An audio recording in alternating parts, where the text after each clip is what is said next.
नमस्कार दोस्तों, स्वागत है आपके अपने चैनल गुनाह द क्राइम स्टोरी। मैं ऋषि हाजिर हूं आपके लिए एक नई कहानी लेकर। ये कहानी उत्तर प्रदेश के मुजफ्फरनगर जिले की है।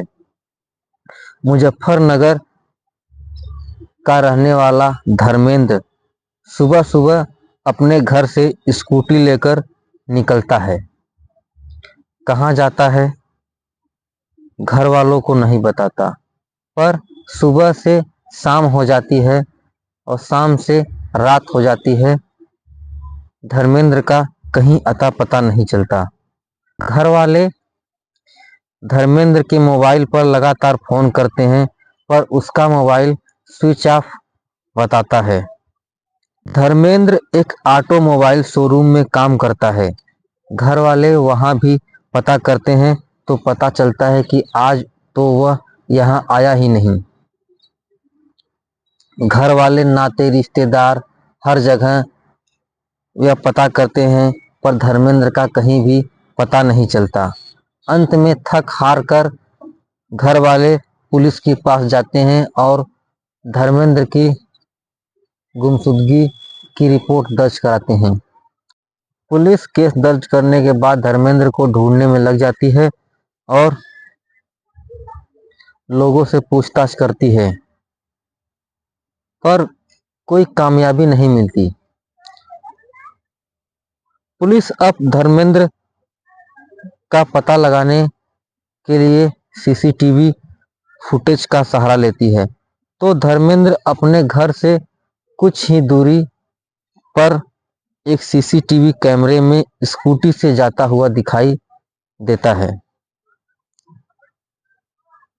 पुलिस अब रास्ते में लगे सैकड़ों सीसीटीवी कैमरों को खंगालती है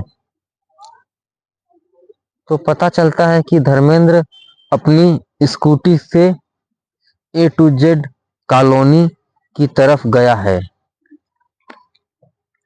पुलिस अब ए टू जेड कॉलोनी पहुंचती है तो धर्मेंद्र का एक दोस्त, जो कि उसके साथ उसी शोरूम में काम करता है, जिसका नाम रोहित है, उसी के घर के सामने धर्मेंद्र की स्कूटी खड़ी मिलती है। पुलिस रोहित के घर पहुंचती है और रोहित से धर्मेंद्र के बारे में पूछताछ करती है तो रोहित कहता है कि हाँ साहब, धर्मेंद्र मेरे घर आया तो था, पर कुछ समय बाद चला गया। कहाँ गया मुझे इसके बारे में कोई जानकारी नहीं। पुलिस उससे तमाम सवाल कर रही थी कि तुम्हारे घर आया था तो अपनी स्कूटी यहीं पर क्यों छोड़कर चला गया। रोहित पुलिस के हर सवाल का जवाब पूरे कॉन्फिडेंस से दे रहा था और वह बार बार पुलिस को यही बता रहा था कि धर्मेंद्र उसके घर आया तो था, पर कुछ समय बाद घर से निकल गया और वो दरवाजा बंद करके अपने रोज के काम में लग गया। अब धर्मेंद्र स्कूटी लेकर गया या छोड़कर गया मुझे नहीं पता। इस तरह की बातें रोहित पुलिस को बता रहा था। पुलिस अभी अपनी तफ्तीश कर ही रही होती है कि इसी बीच मुजफ्फरनगर में एक थाना पड़ता है, मंसूरपुर। इसी थाने के अंतर्गत एक बस अड्डा है, जडोदा बस अड्डा। इसी बस अड्डे के बगल में कुछ फैक्ट्री है। इन्हीं में से एक फैक्ट्री के पीछे कुछ लोग एक बोरी पड़ी हुई देखते हैं, जिसमें से कि खून रिस रहा था और मक्खियां भिनभिना रही थी। तो लोगों को किसी अनहोनी की आशंका होती है और वे तुरंत ही इसकी सूचना पुलिस को देते हैं। मंसूरपुर थाने की पुलिस फौरन वहां पहुंचती है और पहुंचने के बाद लोगों की मौजूदगी में जब बोरी को खोला जाता है तो लोगों की चीख निकल जाती है, क्योंकि बोरी में एक युवक की लाश थी और लाश पर चाकू और कुल्हाड़ी से इतने वार किए गए थे कि लाश पूरी तरह से छत विछत हो गई थी।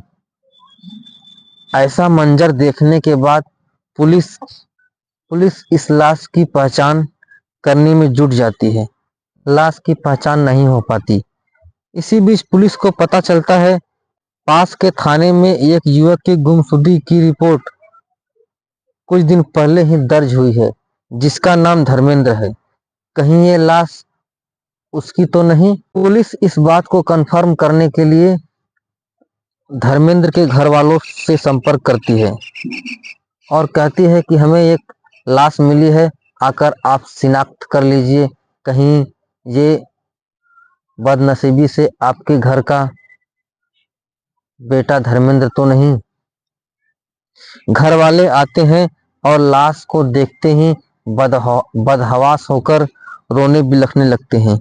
पुलिस को ये समझते देर नहीं लगती कि ये लाश धर्मेंद्र की ही है, वरना किसी और की लाश देखकर परिवार वाले इतने व्याकुल नहीं होते। कुल मिलाकर वो लाश धर्मेंद्र की ही थी।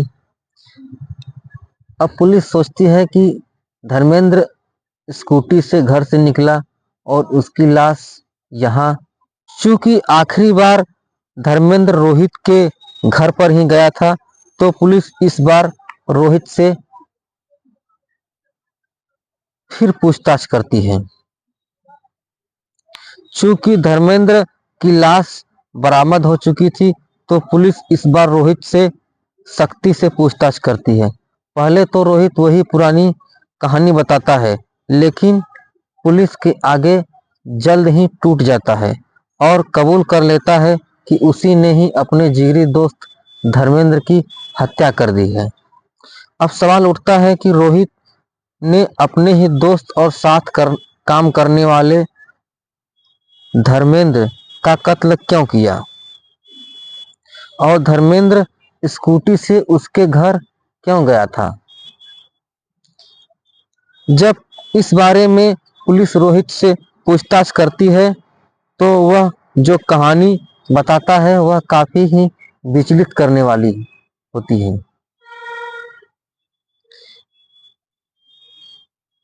रोहित बताता है कि रोहित और धर्मेंद्र एक साथ ऑटोमोबाइल शोरूम में काम करते थे और दोनों में काफी गहरी दोस्ती थी। एक बार रोहित को कुछ पैसे की जरूरत पड़ी, तो उसने धर्मेंद्र से 5,000 रुपये उधार लिए। इस बात को काफी दिन हो गए और धर्मेंद्र रोहित से अपने 5,000 रुपये वापस मांग रहा था, और पर रोहित देने में आनाकानी कर रहा था।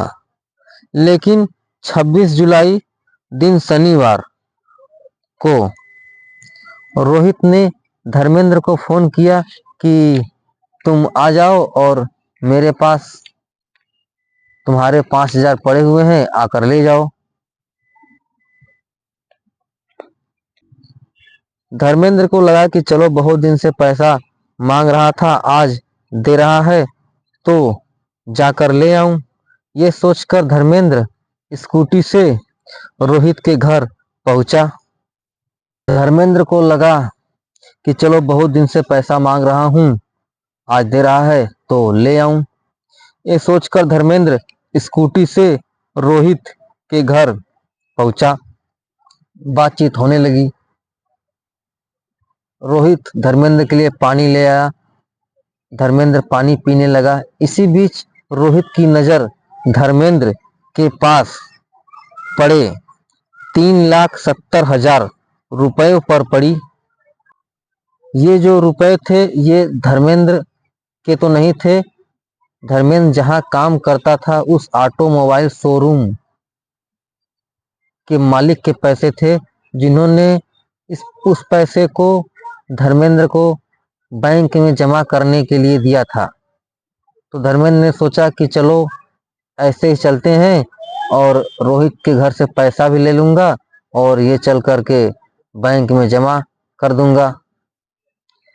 उन पैसों पर जैसे ही रोहित की नजर पड़ी, रोहित की नीयत खराब हो गई। रोहित ने धर्मेंद्र पर चाकू और कुल्हाड़ी से वार करना शुरू कर दिया और उसकी हत्या कर दी।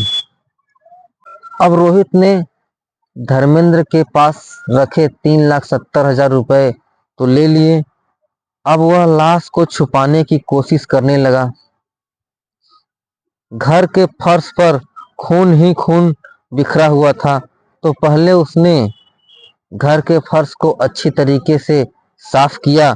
फिर धर्मेंद्र की लाश को एक बोरी में भरकर घर के बाथरूम में छिपा दिया। ये बाथरूम ऐसा बाथरूम था जो कि रोहित यूज नहीं करता था। और लाश को छिपाने के बाद अब रोहित लाश को ठिकाने लगाने के बारे में सोचने लगा। इसी बीच 2 दिन गुजर गए, पर उसे समझ में नहीं आ रहा था कि धर्मेंद्र की लाश से छुटकारा कैसे पाए। 2 दिन बाद उसे एक आइडिया आया।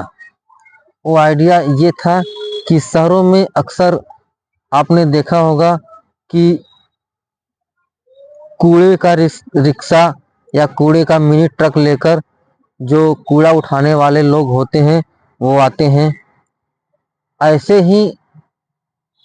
ऐसा ही एक कूड़ा वाला रोहित के गली में भी आता जाता था। तो रोहित ने उस कूड़े वाले को अपने घर बुलाया और कहा कि वह उसे एक बोरी देगा जिसमें एक इंसान की लाश है। उसे ये बोरी अपनी गाड़ी में रख कर ले जाना है और किसी कूड़े के ढेर में डाल देना है।